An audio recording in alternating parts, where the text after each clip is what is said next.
Okay, we're live. Friday Night Hangouts. It's Vince sitting alongside Jeff. Why are you making that face, Jeff? Hi. And Matt. Hello, everyone. Well, we're waiting for people to show up here tonight, which I don't know if anyone's going to, but that's always the case when it comes to these Hangouts. Sometimes people show up, sometimes they don't. So we're just gonna, the format of the show is basically a, free-form Hangout type thing going on. And it's no real major things happening on this show. It's just a hangout every once in a week, just to kill some time. People can listen in, chime in, and interact with us as we're. We don't have a staff of writers going formatting and directors staging our shots and all that. No. Oh yeah, thank you, Jeff. I wasn't displaying the names because I took them off. I forgot. Yeah. To put them back on. There you go. Yeah. I was because you could in here in Restream you can do a local recording, and I was doing local recording, so I just turned the names off because it's only me in the video. I need to know my name. You're on my channel, so Yeah. You don't keep a lower third and like scrolling all your socials like you're some news correspondent. Who am I? No, I don't constantly have something scrolling on the bottom. And hey, Derek Henderson is here. Welcome, Derek. Glad to see you here on the stream. Hey. Feel free to ask any questions or comments along the way, but whatever. Ask about Matt's cats. Ask about Matt's cats. Yes. Whoa, which cat's that one? Jaden. Jaden. This is Jaden, and Charlie is right there. Oh, we don't really see Charlie that often. Usually No. see Jaden a lot. Yeah, Jaden's the more active. Charlie just likes to snuggle and lay. Charlie's the good one. Jaden's the one that causes chaos. All right. So while we're waiting for people to show up, we'll do a little bit of a warm-up topic here. So looks like ICV2, which you said was sales, right, Matt? Right. Yes. Sales for fall 2022 in the top 5 role-playing games fall 2022 is obviously Dungeons and Dragons is still number 1. And I'm pretty sure it's going to be number 1 for quite some time until people realize that they need to move on. Maybe the OGL debacle will change their minds. But I see Paizo quickly moving up on the list as of 2022. Is there an updated one for 2023, or is that not out yet? Because it's the quarter. Probably not out yet because this is usually quarters. There might be because I'm not sure I think because this would have been fall of 2022. So we should probably sometime in April get the beginning of the year. So yeah, another couple of days, and they should be putting out a quarterly report, hopefully. But Dungeons and Dragons, Wizard of the Coast, still number 1, still the king of sales, apparently. Pathfinder quickly closing in on them. And then we have the 5e OGL stuff like Cobalt Press, and I don't know who's Darrington. I've never heard of Darrington. I don't know either. Yeah. But yeah, I mean the 5e OGL, I mean that's basically just DLC for Dungeons and Dragons. I mean, if we're being honest about it. So yeah, Darrington Press is who Darrington is, and who are they? What do they do? What's the biggest thing they've done?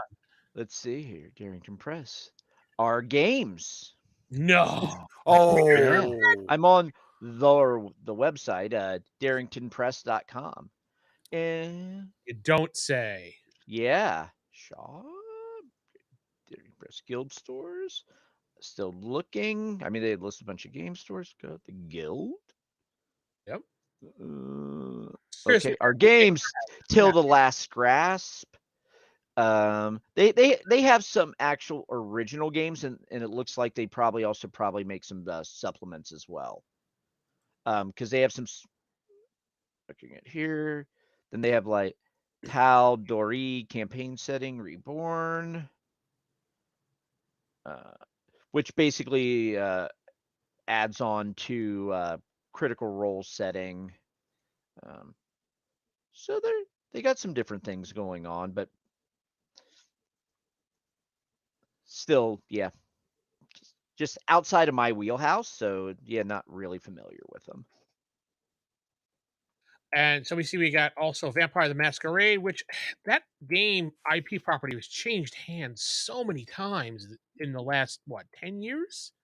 Yeah, because it was White Wolf originally, then it went to The one that made Eve Online. yeah, It and was a then it went Swedish company. because it ended up in the hands of a Polish company, the Oh, CCP Polish, sorry, Polish, that's it, yeah. Polish. Yeah, it ended up Yeah, there. CCP Didn't Pol really, and then from there, yeah, it's just been batted and passed around and licensed because White Wolf didn't they go out of business or something happened and then they restarted. Yeah, it's just been all over the place. And then there were some design issues and some of the creators, just because I know someone that's done some writing for White Wolf in the past, and they were just telling about some horror stories about some of the places that the license end up because they even looked into buying it themselves at one point. That's how bad it was. Oh, Um, Lauren is telling us about hold on. Critical Role. Ah, that explains it. Thank you. It's Critical Role's outside my wheelhouse, so yeah, that's a blind spot in my knowledge. Yeah, it's out of okay, there's coming Critical Role from our table to yours. Okay. Well, that's where it was. Okay, cool. Thank you for the information. I was wondering who they were, and I did not recognize the name whatsoever. Yeah, and then I know there was another company that was done by David A. Hill Jr., but actually he changed his name. Olivia Hill, excuse me. He became Olivia Hill, and he was running the whole line for Vampire and Mhm. everything. Oh, Paradox Interactive got it in 2015, and because I was thinking, because what happened in Paradox is the one they make a lot of simulation strategy computer games, so they make such things because they got it from CCP Games. Uh, Then how did so Renegade Studios get it? Or Renegade Game Studios get it? Because that doesn't seem like did they make it an Essence 20 game? I don't. I think it's they basically got the license from Paradox because when it went, there were some issues with Paradox and the stuff they were putting out with White Wolf, and depending on literal things we can't utter on YouTube without being demonetized, were actually writers on this on the book at one point during that whole CCP to Paradox, and yeah, just so there were some issues there, and then it got outsourced. Yeah, it basically for all the political drama that goes on during a White Wolf LARP, basically also happened with the license. I think is the best way to put it. Huh. Okay. That's interesting. And at the bottom of the list, which is surprising, is Transformers the RPG. I have not played that. I know there are a couple people that do listen to my podcast and videos that do play it, and one of them being Captain Frost, who's conspicuous by his absence tonight, to quote Gorilla Monsoon. Yeah. He is not here at the moment, but usually he's involved with that game heavily. So he seems to think it's pretty decent. But I've read the Essence system itself when looking at the GI Joe RPG, and it was basically just looked like a modified 5e Dungeons and Dragons. Yeah. I wonder if it's one of those that plays better than it reads. Because maybe that's the case. Because sometimes you'll get a system and you'll get the book and you read it and you're kind of like, what the heck's going on? Then you actually play, you're like, oh, now I get it. Maybe it's one of those. Yeah, like a lot of people with Marvel Phase Rip, they're like, "Huh? How does this work?" And then once they start playing it, they're like, "Oh, okay, Yeah. it's not that difficult." Right. Yeah. It's some things I think are better played than read. And so that could be the Essence system. Maybe. I don't know, but it'd be interesting to see in another couple weeks if that report ever comes out. Yeah, it'd be a couple weeks. What would be the new number one, if there is a new number one, or is Wizards of the Coast still sitting up there? Because I'm pretty sure they took a heavy hit after that OGL debacle. I really wonder though, because one, they have the distribution, and two, that's an online bubble. How many people play games but aren't in the community and care about that stuff? And it's like for us who either create content and are in that bubble, sometimes it's easy to lose sight that most people don't know or care about it, that type of thing. Yeah, most people aren't all that involved on social media and probably didn't see it and just play the game in their house. I mean, a Yeah, lot of people do that. They just play a Absolutely. game. yeah, it's like kitchen table Magic the Gathering players are the majority of players. They don't go to tournaments, they don't do any of that. But the ones you hear about are all like the tournament players and people are playing online and more competitive aspects of it. Yeah, But that's a vocal minority. And I think the people yelling about OGL and worrying about that type of stuff are the vocal minority. Isn't speaking of which, it sounds good. Thank you very much. Are you guys? Are we? I got a question here. Derek wants to know: are we going to go see the upcoming Dungeons and Dragons movie? I'm interested. Uh, I'm uh, interested in it. my I'm not a movie guy, but my gaming groups already saw it because there was a special where if you had Amazon Prime, you could go to an early showing for free. Or Yeah, you could not for free, but get access to tickets. tickets. Yeah, And my group went, and they said it was great. it There was was great. Okay, good. they said there was a lot of fans. There's like if you understand Dungeons and Dragons, there's a lot of fan service, lots of things. You're like, oh, that's that, that's that. So they said So it was really good. no Wayne and brother in there making it sound stupid. Okay. No, nope. It No was actually good. snails. The only thing they said about it was it really didn't leave anything open. So it's its own self-contained story, and it's not like they were teasing more to come. So it could be, depending on how this does, they could just start telling other stories Oh, from so it. it's kind of like was it Mythic Quest? I can't think of the name of the movie. Yeah.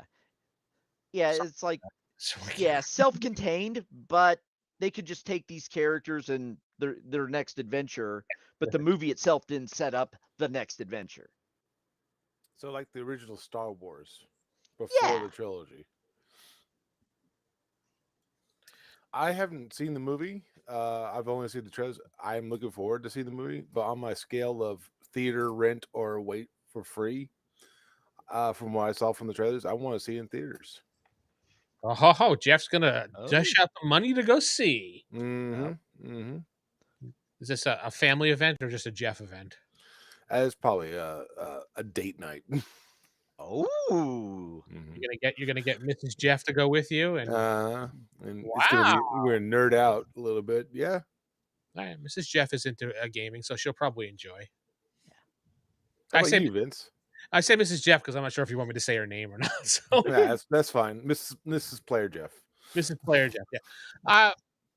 I'm interested in seeing it. It does look a little bit corny to me, but I'm interested in seeing what they did compared to with the 2001 and then the really ridiculously crappy sequels that they made. Mhm.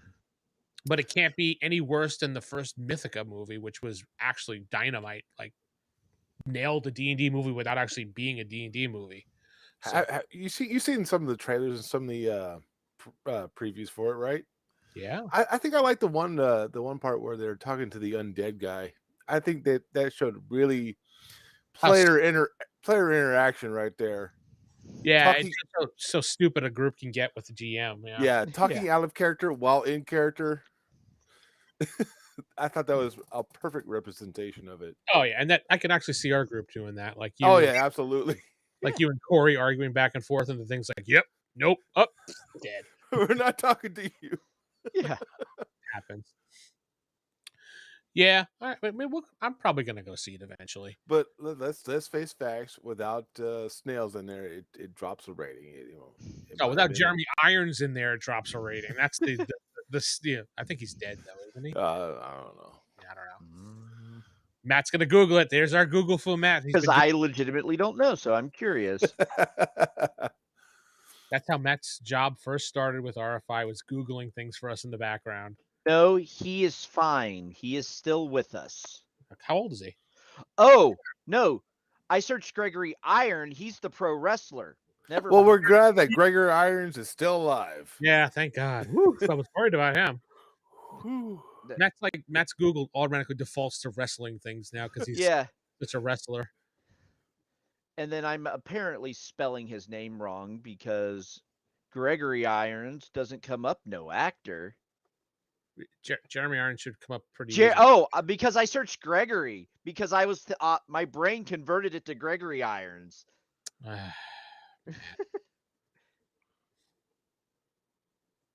Yes, and according to the Book of Knowledge, he is still alive as well. Jeremy Irons, not to be confused with indie pro wrestler Gregory Iron. Congratulations, Jeremy Iron, for being still alive. Keep it up, guy. You're doing a good job. Good job. Yeah, good job. Right. So anything. Next thing we have here to talk about is the most never talked about, most popular fantasy game ever. Man. Talasynthia.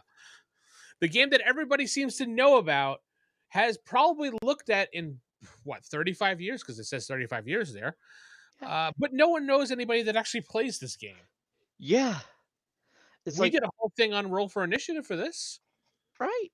It's been around forever. You see it at cons, but I've never played it. No one in my group owns it, but I'm sure we all know about it.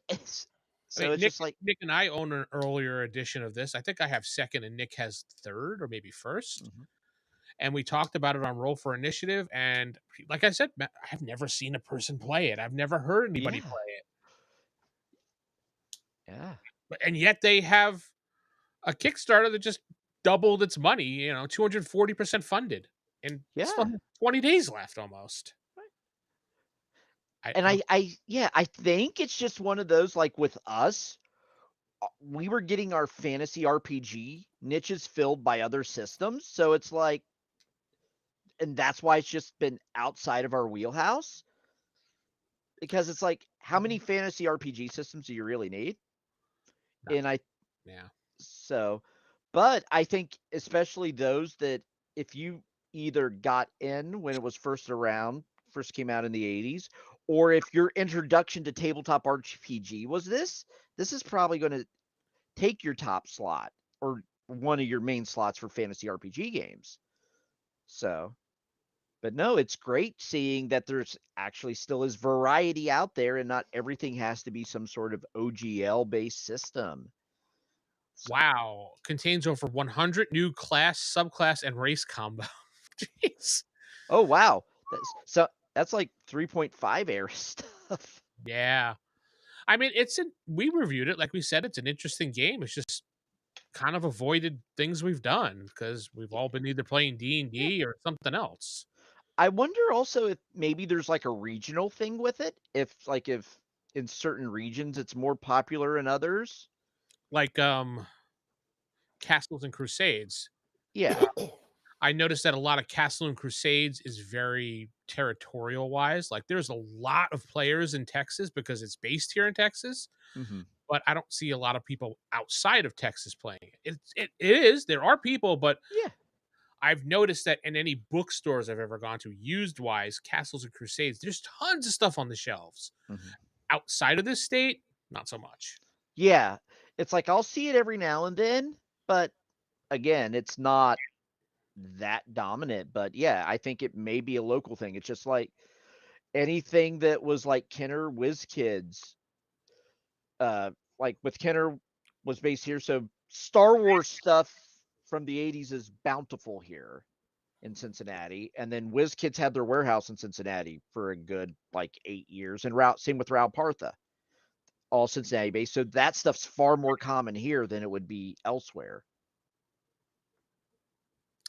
I'm trying to, is the 5th edition conversion, are they trying to allude to the fact of D&D 5e, or is it just their own edition of 5th? I'm not sure. I wouldn't be surprised if it's actually how to convert Talasynthia to 5e. Because to add to your 5e based campaign. So I'm assuming they're talking about Dungeons and Dragons without talking about Dungeons and Dragons. Right, it's OGL. We got here we go. Levels. So for $20, you can get a digital PDF copy of the core book. What's the different? Oh, okay. So I guess this one gives you the conversion stuff. The Epic Edition is the conversion stuff. That's correct. And then this is only gives you the PDF. Why would I don't understand why you wouldn't? The one's just the player's handbook. The other is the core Epic Edition. Yeah, that doesn't. I guess this one has the 5e conversion rules in it or something. Yeah. Wait, it says only 5e, but I thought they were on 6e. I guess this is just the conversion rules for 5e. Yes. So it's So like if you want to take your 6th edition Talos Lantia and use it in 5e, we have too many E's. Yeah, there's too many things going on here with them. They're not being very clear on it. But I guess if I read it in detail, I would know. But I didn't because I didn't care that much. No offense, but I didn't. You get all 3 books if you do $54. You get some type of really cool dice, an exclusive D20. Neat. Yeah. It looks kind of cool. Yeah. You get a physical player's guide for $59. What is it with books now that they're coming out? Hardback books that are like $60 almost now. Is it really the price has gone up that much for Yeah. books? Really? It's expensive. It's a niche process. It's expensive, and shipping books, if you're getting them, they're heavy. And you don't want to ship these media mail, or you may not be able to, depending on what else you put in it. Media mail is gone. I thought media mail was gone. It's still there. It's just they're really picky. Well, my thought process is, it's not like they're back in the day where they're selling, loads and loads to comic book stores and bookstores. It's a niche medium where everyone wants the PDF, so they're gonna have to individually sell these out instead of just bulk selling them out. But I would say it's just that expensive. Paper's expensive. Everything's more expensive. And plus also depending on where you're getting them printed, may or may not be in the US, at which point you didn't have to ship them on a cargo container, which I think it's not as bad as it used to, but that was really expensive and hard to even get a spot on a cargo container in like 2020, 2021, and even into 2022. So yeah, it's just expensive. And you're probably also, since you're doing a Kickstarter, your costs could even go up from the time you do this to producing it. So you need to have a buffer in there too, because there's been some Kickstarters that they priced it out, everything was good before COVID, then shipping and everything went to shit during it and got so much more expensive that they were losing their ass. I think it was Holy Grail Games shut down because it got too expensive to deliver and ship product with the pricing that they had. So, yeah. Well, you can for $200 you could be all in, get everything here, all the exclusive dice, all the slip covers, the GM's Goodness gracious. 3D printer, 3D printable files for different things. Yeah. I mean, if you're there's even a $224 one. Wow. Is it more? Keep going down. All right. Yeah. Okay. Well, the 199 is an early bird pledge, and then 224 is everything, which is basically the same as the early bird. It was just and you got in early. The stretch, unlock all the stretch goals too. Okay. Yeah. Early access fee for future seasons of the game, future editions of the game. So it's not going to be November 2023. It looks like for the digital PDF and digital physical book. So they're going to release the digital and the physical by November. Mm-hmm. There you go. Reorder. All right, Jeff, I'm signing you up. Yep. Just put it at under my card. It's the TheEvilDM Visa. That'll be our next game at rollhigherdie.com. Hey. Right, Jeff? Yep, that's it. Can't we just pay him with all that money we were spending on Blackstone on RFI? Yeah, that's true. We can give them nothing, which we were giving him as well. So sometimes when it comes to expenses, I miss the days of box sets. Yes, box sets, all-in-one bulk set where they send them out. Yes, those were the good times. Yeah, box sets are something of the past. They don't do that anymore. It's too much money to do a box. Right, and then it's I mean, storage space. if And they charge you $60 for a book, imagine for a box. Yeah. But and for the most part, what are you? If we think about the box sets, what are we getting in a box set that you couldn't deliver in a book for the most part? Loose maps. Yeah, that's I mean, about it. that's one. I mean, Dice, loose maps and some Dice. charts, dice. The box itself, yeah. crayon. Right. Make your own box then if you really want boxes. That's what we need to do. Like how you can buy, how they sell separate steel books for video games that don't have the game. It's just a freaking stupid steel book. We need that for tabletop RPGs. We'll just sell the boxes and then make your own box set with your own crap. You know, the one thing that I thought would be a pretty cool idea was to have the box sets. You know, you could take the top off the box and put it as like a little poster or a little stand up.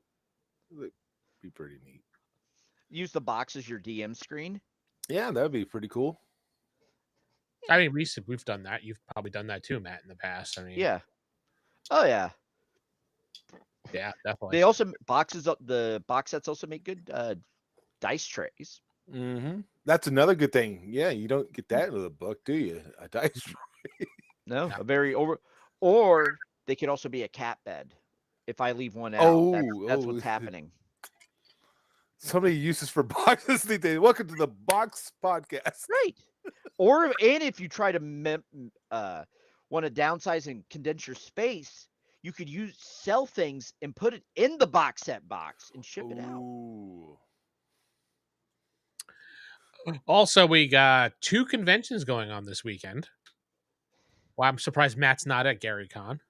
No, I've got other trips planned. That's why Nick's not here. Okay. No, Nick is doing his own convention with his friends. So there you go. That's his convention in the cabin, I believe he calls it. Yeah, and I've got one of those coming up in about a month. Actually, about a month from this weekend. You do? Okay, cool. Yeah. Going down to a cabin for 4 days and just playing games all weekend. Yeah. This will be like our 10th year doing it. Oh, anniversary. No Wi-Fi, no civilization, no bathroom. No, I'm kidding. No, we have bathroom. We actually rent like a nice, fully furnished cabin on a lake at a state park down in Kentucky. We But even no have Wi-Fi, a miniature. right? No, That's no good. Wi-Fi. I do if you stand in the right spot and hold your phone up, you can kind of get cell reception. That way everybody can focus on gaming, and if an emergency happens, you're screwed. Yeah, pretty much. Well, it's like Revenge of the Nerds Part 2 when what's his face got his leg broke because of a chess game. Yeah. It's a really intense game of D&D. Yeah. That's when you just numb the pain with more alcohol. Well, it's going on this weekend, March 23rd to 26th. I really haven't seen any pictures or anything, but I assume there's probably a good amount of people there because Gary has increased quite a bit since, I would say, 5th edition came out. Yeah. Yeah, basically with the boom of Dungeons and Dragons and the tabletop hobby it came with 5th edition. Yeah. It's exploded. And also as like Luke and that became more public facing with other celebrities and things like that, it's increased the status. Yeah. I know Joe Manganiello, if I'm pronouncing his name correctly, he usually attends. Yeah, a friend of mine actually sat in a game, just randomly was in a game with him, and she didn't even know it until afterwards. She was like, he was really hot. And then afterwards it was like, oh, that was him. I've heard there's been some wrestlers there too, like the Big Show, but I can't confirm that. But I know he's ran around with that group of people, and he is a little bit of a tabletop gamer. So I don't know if he's ever went to GaryCon, but I know he's like game with Joe and Luke. And another one I was surprised at, Vince Vaughn. He's another D&D player, which I didn't think he'd be a D&D player, but he is. I would love to sit in a game with him because that guy is just funny as hell. Yeah. You were telling me that a lot of wrestlers are D&D RPG fans. Yeah, quite a bit. Yeah. And yeah, because it was like on the WWE's Up Up Down Down, they were actually for a while running a uh, Dungeons and Dragons game. Like Yeah. there was one year Ruby Riot and Ember Moon were at Gen Con. Yeah, that's true. Yeah, I would definitely see Ember Moon there. She's a big into cosplay as well, so. Yeah. Nice. Yeah, because Ember Moon was actually there as a guest. Ruby Riot was just there hanging out.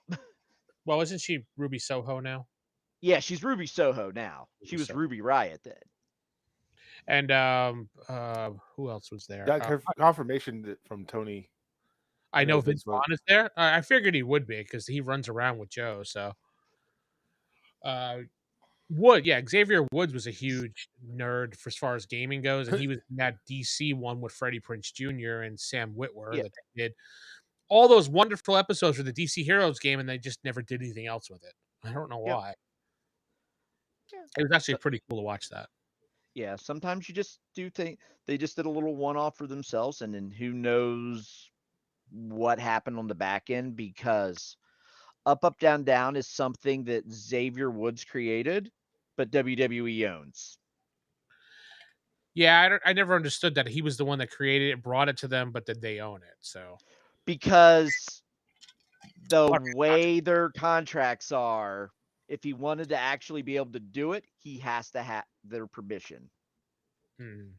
Their contracts, they're independent contractors that aren't really independent contractors, if you get my drift. Tom Morello plays with Joe. Both are at Gary Con this year. Oh, wow. Okay.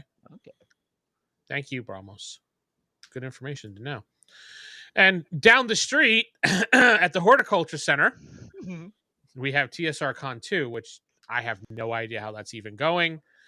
I have not seen a single picture for that event. Actually, no, I've seen one picture of that event online, and there was like 5 people. And we just lost all our viewers. It's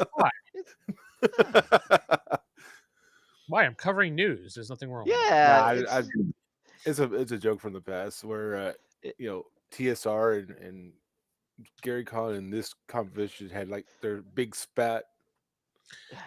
That's a whole nother RPG YouTube drama, better covered by other channels that specialize in that. Yeah, I don't really care about the drama. I'm just reporting on there's 2 conventions going on and who goes to them. I don't know who's going to TSR Con 2. I would go check out the museum personally just to see it once. Because it would be neat to go to the horticultural hall. It would be like, from that standpoint, it'd be like, oh, this is cool. See those sites that like where the first freaking Gen Con took place. Outside of the one that was in Gary's backyard. You mean this porch, yeah. Yeah.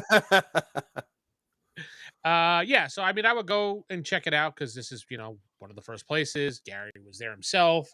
Go see the museum, see where everything started. Kind of a cool thing. I don't know who's going to this. I wish these things weren't so far away. I would probably go to them, but yeah. Whereas Gary Con, you would stay a whole week. This one was like a day trip. No, it's a whole weekend event. It's like any personally, what would you do? What do you mean?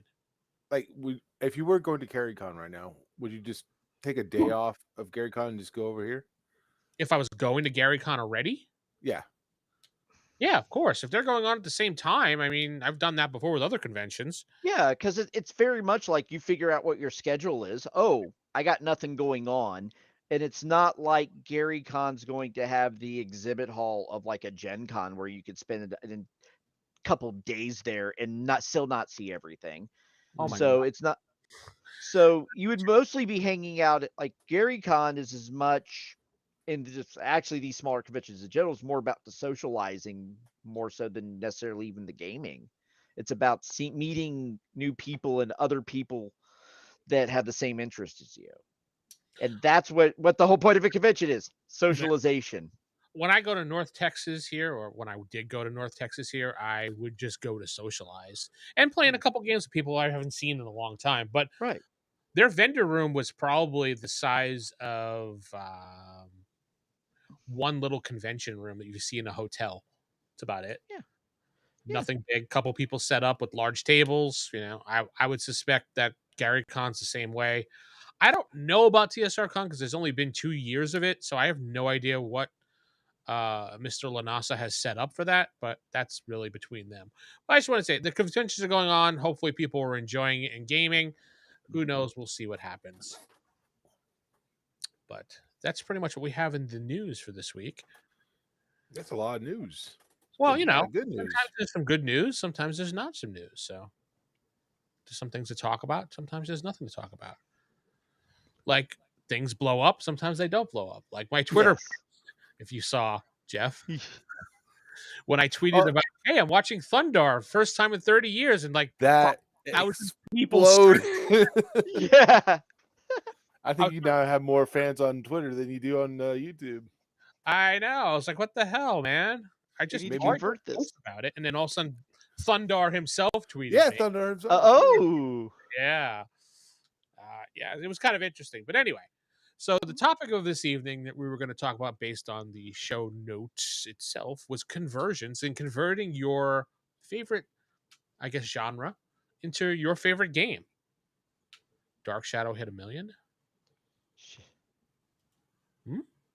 Shadow Dark. Not Oh, Dark Shadow Shadow. Dark. Wow, I really reversed that one. Yeah, Dark Shadows. That could be a game that we. That's actually a TV show. property you want to convert. That was a show back in the 80s that was converted to a Johnny Depp movie. No, it's older than that. Because Isn't Dark Shadows a current TV show? No, Dark Shadows was an old show that got relaunched as a newer. Because I remember with Dark Shadows, there was a thing. There were some lost episodes where the masters got lost. So that it's like some of the early Doctor Who, where we don't know if anyone anywhere actually still has tapes of them. But what is Shadow Dark? I'm not familiar with that. It hit 1 million. Matt, you're a Google Foo expert. Once you Shadow Dark RPG. Oh, Shadow Dark RPG. I have to look that up now. Yeah, it's more news. Yes. Oh. Yeah, it's a old school game. Yeah, old school gaming modernized play, classic adventure gaming for 5e and old school players. And looking at the book, it very much has that like first edition feel with the black and white line art and the art.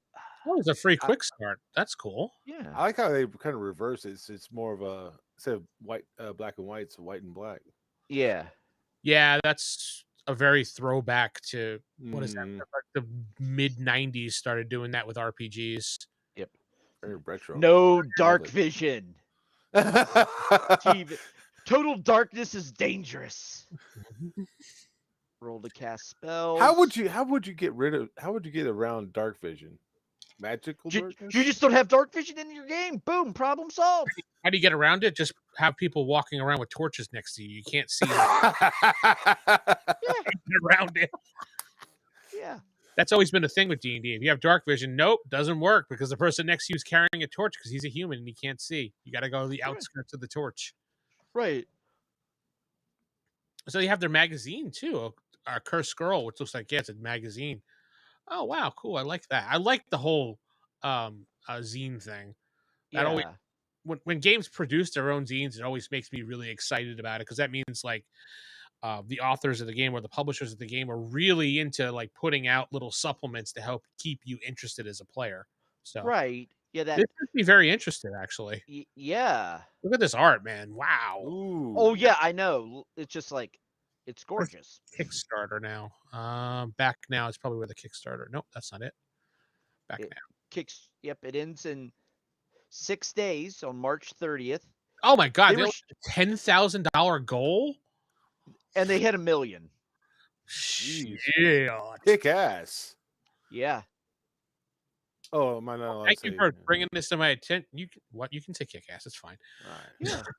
Thank you for bringing this to my attention, Ramos. This is actually kind of cool. I'm going to look into this after the show. Let's see, $10 we support. Okay, $29 digital edition. Okay, cool. What is this using 5e rules or Yeah, 5e?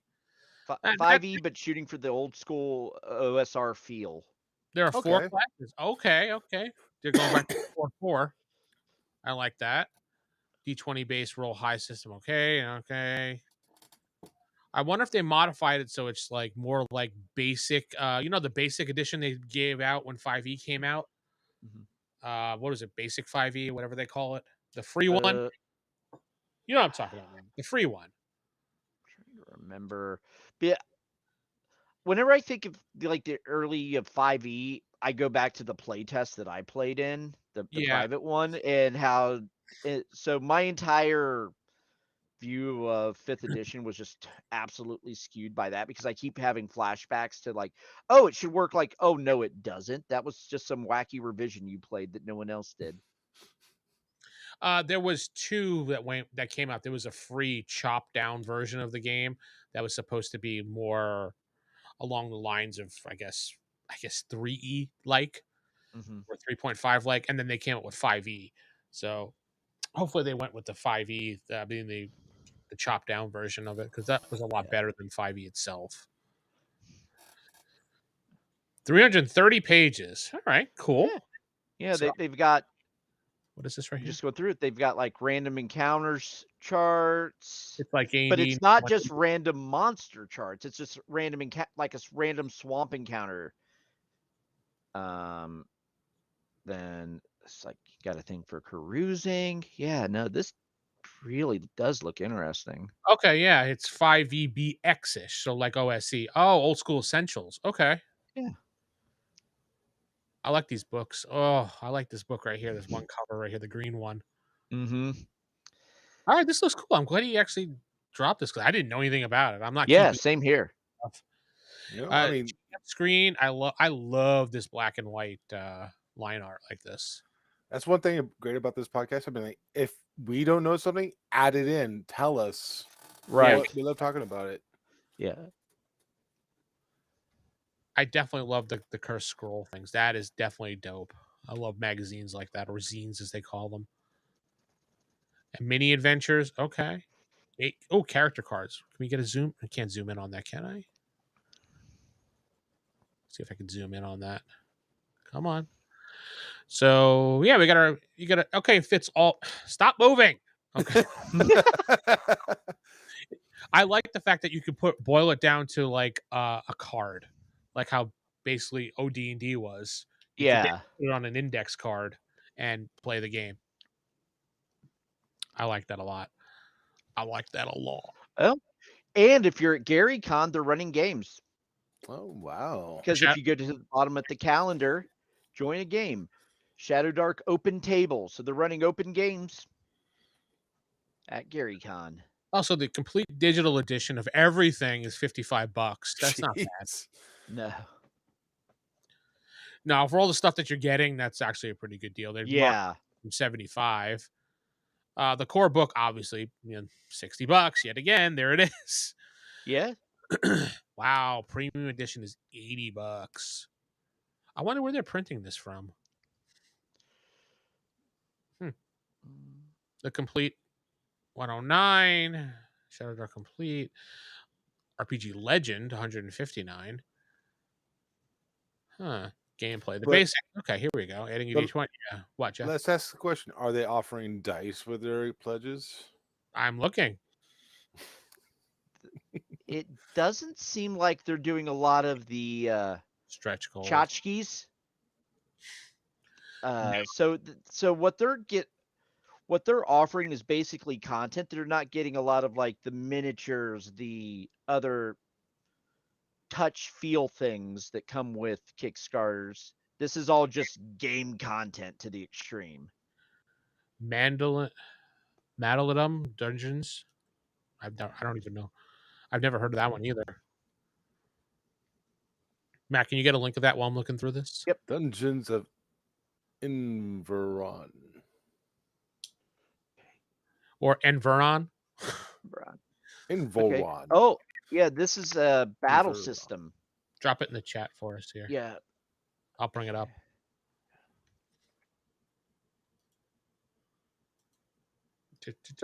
Copy link address. Okay. So this would be looking more like the old battle system for like 2E for the miniatures combat. Or like the AD&D one that the AD one that Yeah. Jason used to brag about owning that no one else owned because it was too Yeah. boring. Yeah. Yeah. Yeah. So this is more of a fantasy miniature board game. What is it? Okay. What are they at? Okay, so let's say they wanted 61,404. That's kind of an odd number. They probably did some math and be like, Hmm. okay.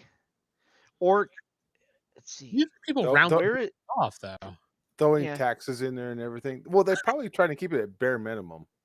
Yeah, but usually people round it off to the number. I don't know. That's just kind of an odd either number. that or their goal. Well, once you throw in Kickstarter fees and everything else, they're like, okay, once they shape, we want this round number in order to get this round number in actual cash after Kickstarter fees, processing, and all of that.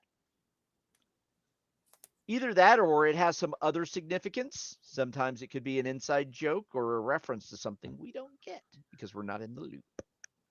Well, they only wanted 50,000 pounds, and they are upwards of, well, it's 477,000 pounds, but 586 American dollar thousand.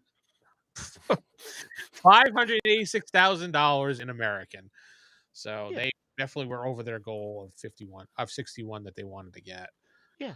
Huh. So, but yeah, when you scroll down and start looking at what it looks like when it's all laid out, if you enjoy miniatures gaming, Mhm. this would, or like my group, we actually will use miniatures at the table and set pieces. And one of our guys has a 3D printer, so he started printing out tiles and terrain, and then not to mention all like the papercraft maps and stuff we have too.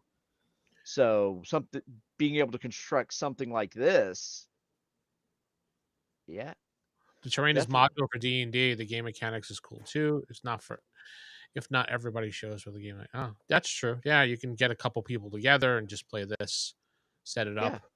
Yeah, because it's a standalone board game that you could Here we go. also use the pieces for your tabletop RPG too. Wow, it's a build upon thing going on here. I Yeah, wonder, is it like, it's not cardboard, so to speak, is it? No, he says No. it's tough cardboard. it's yeah, so Off it's cardboard? Okay. yeah, because you can get it was like WizKids made some games out of it Is it wasn't it was Hero like not HeroClix. They made like they had a NASCAR game, and then there was also an X-Wing, like a Star Wars game. Where it was constructible. Quest. Hero Yes, Quest. Hero Quest. Yes, more along the lines of that. Okay. Oh, we got a how it works video, which I'm not going to play right now, but I'll definitely check that out and see how it works. Yeah. Wonder what the mechanics are for this game. I have to download the little PDF and check that out. Oh, here we go. Some little. Okay, so it's got some strength things here and some stats you can look at. Cool. Yeah. They got the 3D printed minis. Okay, that's awesome. It's tough cardboard. Cool. Okay, so we get a token pouch. We got tokens in the game. Good. We got rulers. Yeah, it's a mini game. I would expect all those things.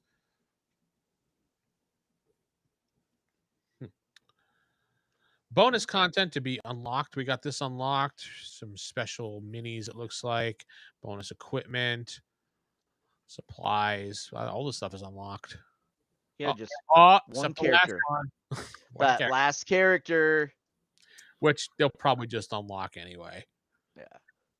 But yeah, just looking at how the terrain looks great. Oh, it's like okay, it's got the little, yeah, okay, it's like Hero Quest kind of. Yeah, cool. I like those type of things. So many things you can do with these little like board pieces like this to just make little content here and there. Yeah, because it was like when I ran Ravenloft, I was using different terrain pieces to make each room and building them as I go. I know. Yeah, they're like little things you can draw on, but you snap pieces into them. I got it. Yeah, I have that. We were actually using that for a little while, Jeff, before we stopped using it and went to Theater of Mind. Yeah. because theater of the mind is so much better. And everybody thinks the same way, so everybody knows exactly what you're talking about. Yep. That's right. Too effing bad. Yeah. The reason my group uses miniatures, we have way too much crap and we need to justify our purchases. So, That's probably true.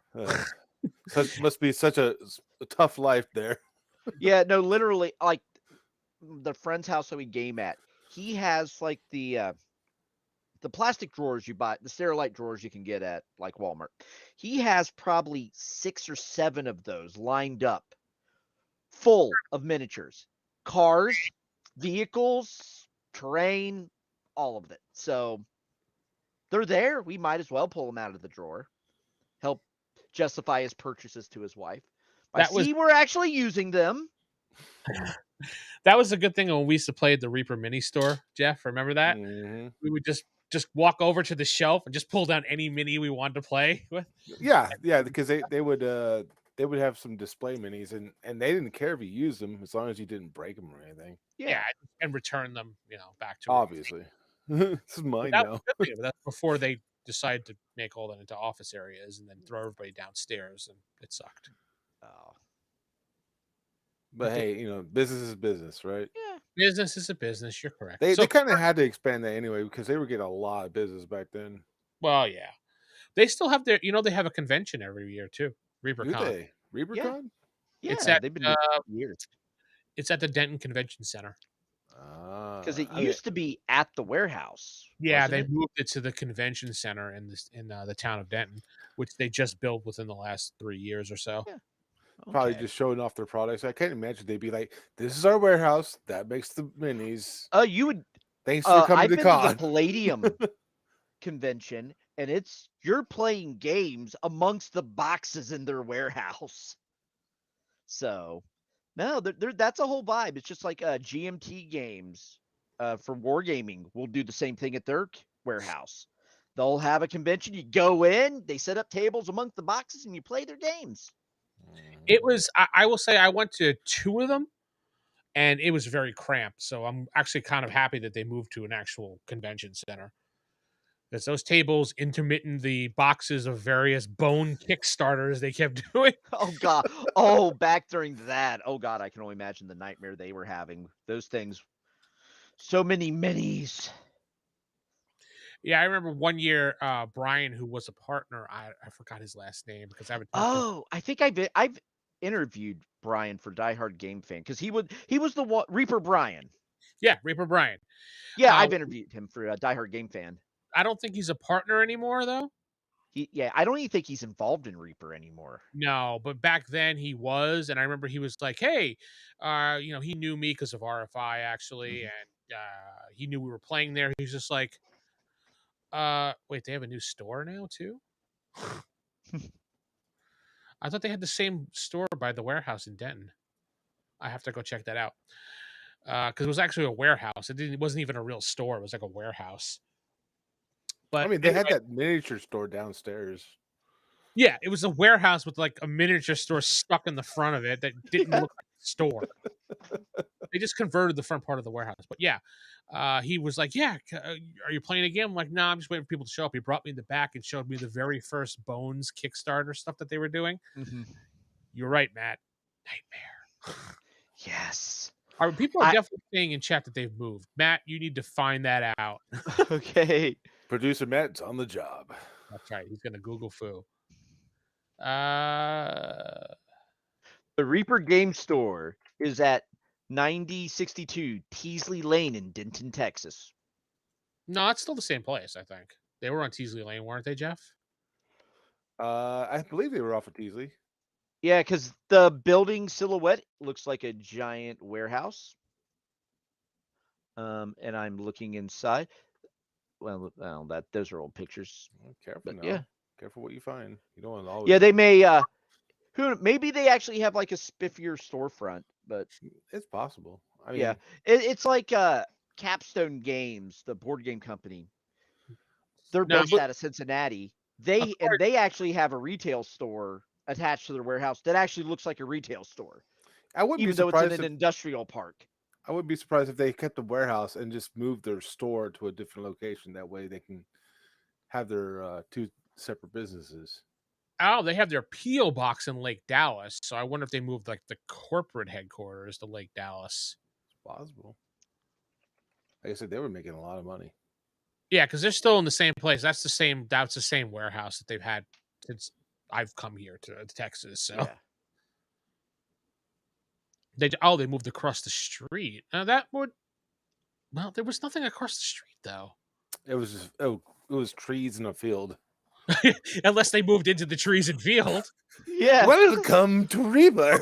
Well, what they did is they made a bunch of miniatures and made their own building out of Reaper terrain. I mean, there was in that area where Reaper was, there was actual other warehouse buildings. Maybe they took over more warehouse building space. It's possible. Could be considered across the street because there was like a little mini street in there. God, it's been so long in there. Yeah. Well, they're looking at the map. There is a big warehouse. There's some buildings across the street. Matt, can you share your screen so I can see what you're looking at? No, don't share it. Let him Don't use get his theater of, No, we're using theater of theater of the mind. mind on this video podcast. Theater of the mind. Okay, because I'm on multiple Alright, browsers here. Share screen. Mental note: fire Matt. Okay, sharing.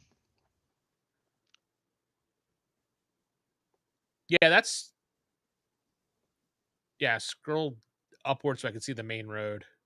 There's the main road. Yeah, right that's the same. Okay, they moved back a building. Okay. Yeah, I remember they were up in the front building, Jeff, when you first came in. Oh, they were lot. here, and Yeah. now they're here. They 'Cause probably you had had to move to a bigger building. That's all. you had to park in the back of their warehouse in order to go into the store. Okay. Yeah, that's probably it. Looks like it's the same size, but maybe it was a bigger warehouse overall. Yeah. Let's see here. Let's go aerial Ooh. Ooh. Yeah, that's definitely they weren't there. They were the other warehouse up front because they were the first one as soon as you rolled into the bar. view. Okay, so they were here. Now they're here. So I guess that constitutes moving across the street. Yeah. Just down into the thing. I mean, I'm just glad is the front store still there, or is it they just did they move, or did they just buy another warehouse? They probably just moved everything down to the next one. I mean, Cheaper rent. You can't street view in front of the Reaper store because Google didn't go into the industrial park to map it. Well, I think they had that little barricade there where you couldn't go into. Right there's the access road right there. Yeah. we should definitely go to ReaperCon, Jeff, just if it's coming up soon, because you'd probably like it. Probably. They do play some pretty good. They play games too there. They do a lot of miniature games, but they do have RPGs. So is that confirmed? The TheEvilDM is going to be at ReaperCon? That is not confirmed, Jeff. It's not confirmed. No, what you do is you have the TheEvilDM Con across the street from ReaperCon in the parking lot. It just fits there, just sitting at a table. He's had a tape running out of the back of his car. It's not even a building. It's at the table next to Virgil at the convention. Yes. Hey, you could probably get Virgil. Hey, Was that right next to where Jason Con used to be too? Yes. Hey, if you got 4K, I can get Brutus Beefcake to show up at wherever. Well, it's 4K, a first class airplane ticket, and a suite hotel room.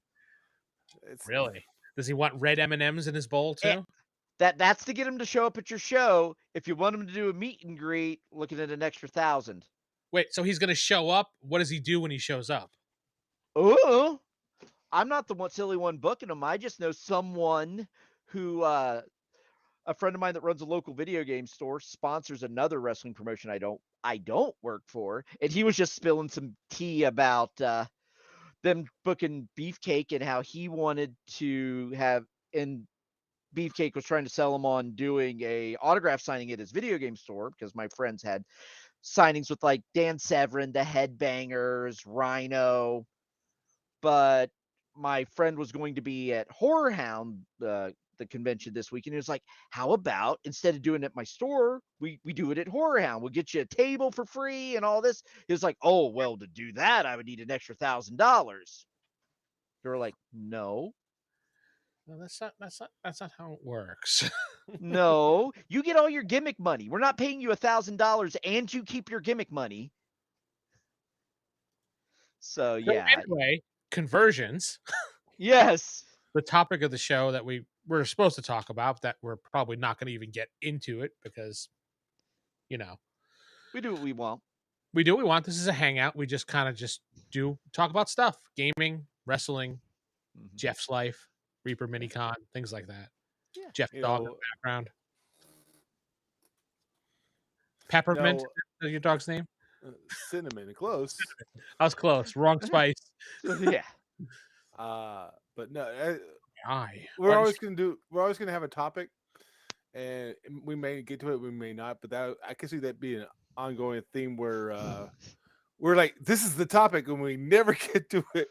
And it just maintains being the topic for weeks on end. Weeks on end. It's a hangout. You just come here, you come in, you listen, you leave, you come back, you listen, you comment, you leave, whatever. You make fun of us, Yeah. make fun of Vince. Make sure you hit the like button while you're on your way out. Like the smash button, yeah. No, not Should like subscribe. No smashing, Jeff. That's just disgusting. Smash the like button. Yeah, we do that, and whatever. That's what Friday Night Hangout is. Yeah. We're just hanging out. We're all hanging out. Don't forget, there is no show next week. Matt will be attending his own personal wrestling show by himself. Work in production. Oil will be involved. Well, probably some baby oil. Wrestlers do like to get themselves all sparkly and shiny for the light. So the great question is, will Beefcake be there? No, we are not paying that insanity because at current prices, when I heard that price, let's just do some back of the napkin math here. If you sell your tickets for, say, conservatively $10 a pop. Okay. At 4K, not counting trans, you need to sell 400 tickets you wouldn't have sold otherwise just to cover his fee. And you haven't made a dime. Welcome, longest running superhero RPG on Earth, to the show. Glad to What see is you. the longest running superhero RPG on Earth? His game has been running since 1985, DC Heroes. DC Heroes. Yeah, one of my favorites. 1985? That's the silver era? No. Bronze? No, bronze. No, bronze. No, silver was the 70s. 70s? So okay. that's like modern age, even though it's like 40 years ago. Well, 1985 is when DC first edition one came out, which was an excellent game. But, my love still falls for the Batman game. That's my go-to game. One, being a big Batman fan, and two, the fact that it's chopped down, easy to digest, and I could just create anything I want. Yeah. I think that system works best with the lower powered characters, just because at the high end, there's just you get some weirdness that's more pronounced with the logarithmic system. I see that too, Bramos. I don't know where that came out of. Just an ad just popped up. That's YouTube doing that. That must be something new that they do now, because I don't know. It's YouTube. We got to get that money. Oh, it is. So I think I said Bronze Age, and you did. Oh, you were right. Yeah. For some reason, I was thinking, yeah. And modern is 92 to 2010. Okay. Current age. Current. No. Super modern. Post 2010 is who actually reads comics. on paper. Post 2010 is who actually pays for comics. Yes. Yeah. Post 2010 is we're just selling instant collectibles that are meant to be slabbed and graded. Oh, it is postmodern. So the joke was, yeah. So what comes next? Postmortem. Super postmodern. Postmortem. It's more postmodern. Postmodern. The way they're handling comics these days, I wouldn't be surprised if it's gone in 5 years. I mean, at least floppies will be gone. Yeah.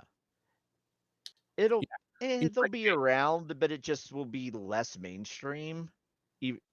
That's just going, because at this point, Marvel and DC are more IP companies. generating companies for their parent companies than Let's Sell Comics. I'm gonna say anywhere between 85 to 89 is when it came out, because I remember playing that in my friend's backyard and his mom coming out and saying, "What are you doing? Are you playing Dungeons and Dragons?" No, we're playing. 1979. Really? First edition when Fantasy Games Unlimited published it. Second edition was 82. Oh wow, okay. I remember playing it in his backyard. His mom screaming at us. We're like, "No, we're playing a superhero game." See, and she looked at it, she's like, "Okay, that's fine." I'm like, Yeah, there better not be any dragons in that. "It's the same shit." No Sorcery dragons, and witchcraft. Just demons, Mom. Leave it alone. Yeah, just demon worship here. Be quiet. Yeah, Get the blood sacrifice. V&V was a game I didn't really get into too much. It was okay, but I don't know, I didn't really like it that much.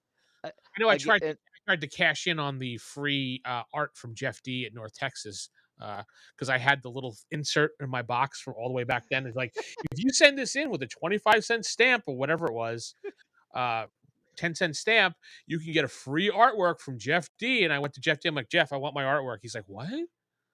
Oh. So he drew something on the back of it and gave it to me. Awesome.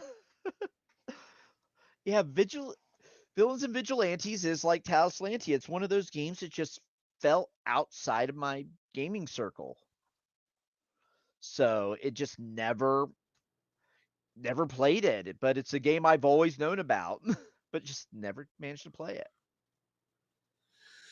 Yeah, it's okay. I mean, I don't know. The newer edition I played in when Jeff was trying to push it to come out, and it was so complex that I was literally bored playing the game. What it on a scale of 1 to 5th edition Heroes, how complex was it? Champions. Well, no, the Heroes is the one that had the book that was more like a college textbook. I thought that was Champions that had the college. It's Champions, but they called it Heroes. I'm going to go Champions. I don't know. I never played it though. It's Heroes System 5th edition. It's basically Champions. Oh yeah, they split that into like 3 different books or something. Yeah, this is just the one book. Imagine that does look like a college book. Yeah. Because the joke with this is you need an accounting degree to create your character. No, Heroes Unlimited was actually by Palladium, which was a lot easier to play. Yeah. Didn't we play that? We did. You were American Muscle. Oh yeah, the American Muscle. Love that character. He was a PSA in game. I was right. Champions is a super version. Hero is just the base name of the system. That's all. I was right. I knew it. Ha ha ha. You know your games. So conversions. Those things. When I was a kid, converting my favorite property into my favorite game was very easy because I don't know why. I remember sitting in the computer lab. That's what they called it back then, the computer lab. Oh yeah. Because not everybody had computers. Yeah. And sitting in there and trying to figure out how a way to stat the Terminator up in AD&D 1E.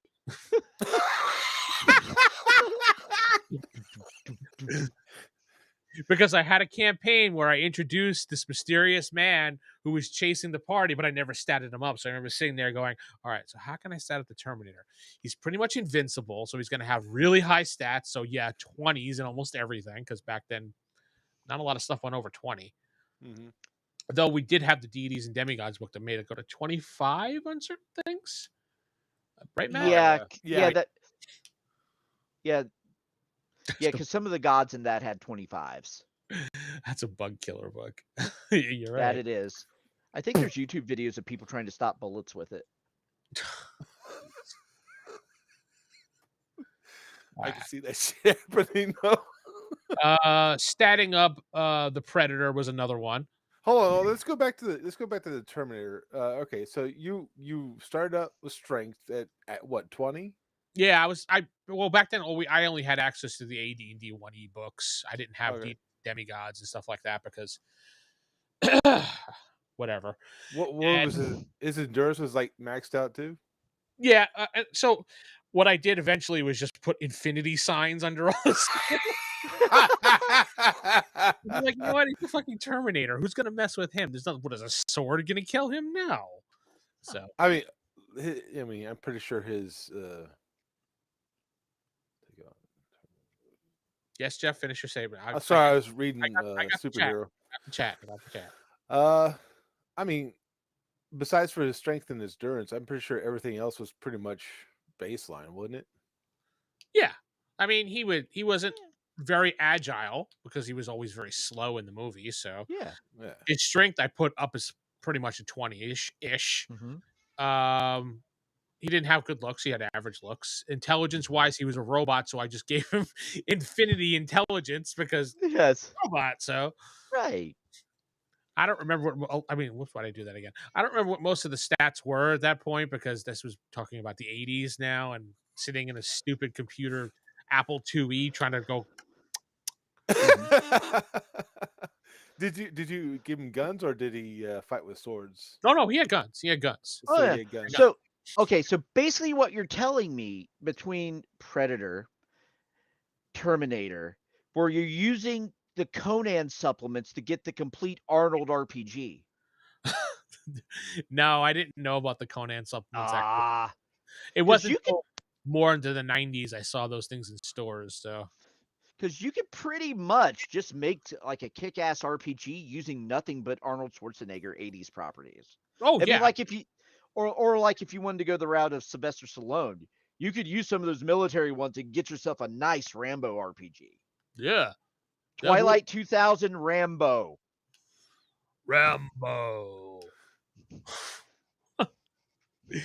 I always wanted a Rambo RPG, man, because Rambo was the shit back then. Oh yeah. Speaking of conversions, or even any Chuck Norris kung fu flick, boom. You could dust off the Palladium system with that. Get yourself some ninjas and super spies. something like Chuck Norris Karate Commandos. I have those action figures. I have that cartoon too. That was just a really bad cartoon. Oh. The Rambo cartoon was actually kind of awesome. Pointless, but really awesome. There has to be someone's made an 80s action RPG. It's like just total 80s action movie. Well, yeah, actually there is no. Because there's a Saturday morning, there's a cartoon RPG. That's what I was thinking of, yeah. Yeah, and I've seen a 70s RPG. The Spirit of 77, I think it's called. But I read a friend without stats and Beck me. Yeah, it was a cameo because we all had seen the movies. Yep. You have to. I really never statted him up because how could you stat up the freaking Predator in D&D? It was just kind of hard to do that. But remember when way back on RFI when I got a hold of the Indiana Jones game with the Master Book system? Yes. In the back, I found the character sheet. Someone was statting up in the Indiana Jones universe, the Predator. I was like, what? Yes. See? You guys show that on screen sometime. I'd have to dig the game out across the room. Look at this. Look at this. Someone did this. But yeah, it's like when you think about it, there's just, especially with how derivative. Ooh, that would be like there's the Escape from New York City. Oh god, that would be such a great game. Or there's that would be awesome. If you want to do your slasher fix or just your B horror movies, it came from the late show RPG. Yes, I have that. Yes, right on my shelf. Yep, got that. I have that too, and it's just like, and those using that type of system as your base, you can play pretty much anything out of that genre and insert any property because that's kind of what they were made for. You could take the Marvel Phase Rip game and make anything out of that too.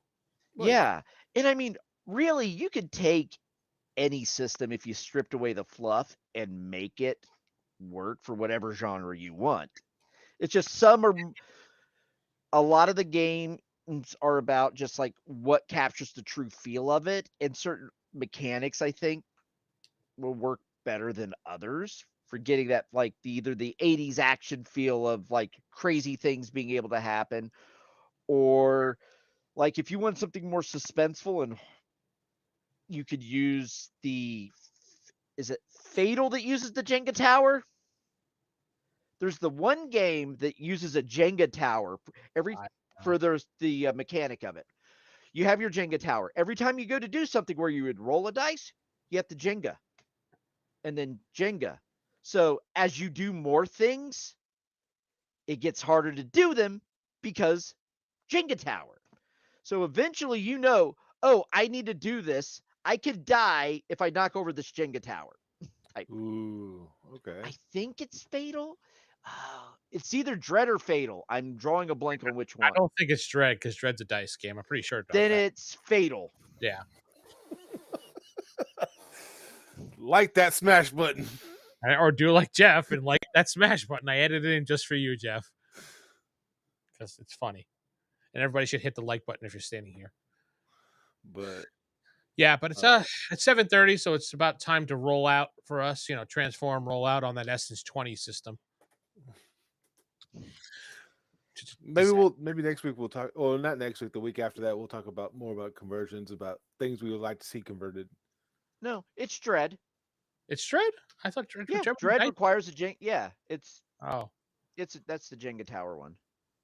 There might be a dice version of it too, but my first exposure to it was the Jenga tower. Yeah. No, we're done with conversions. The topic's over. We're moving on, Jeff.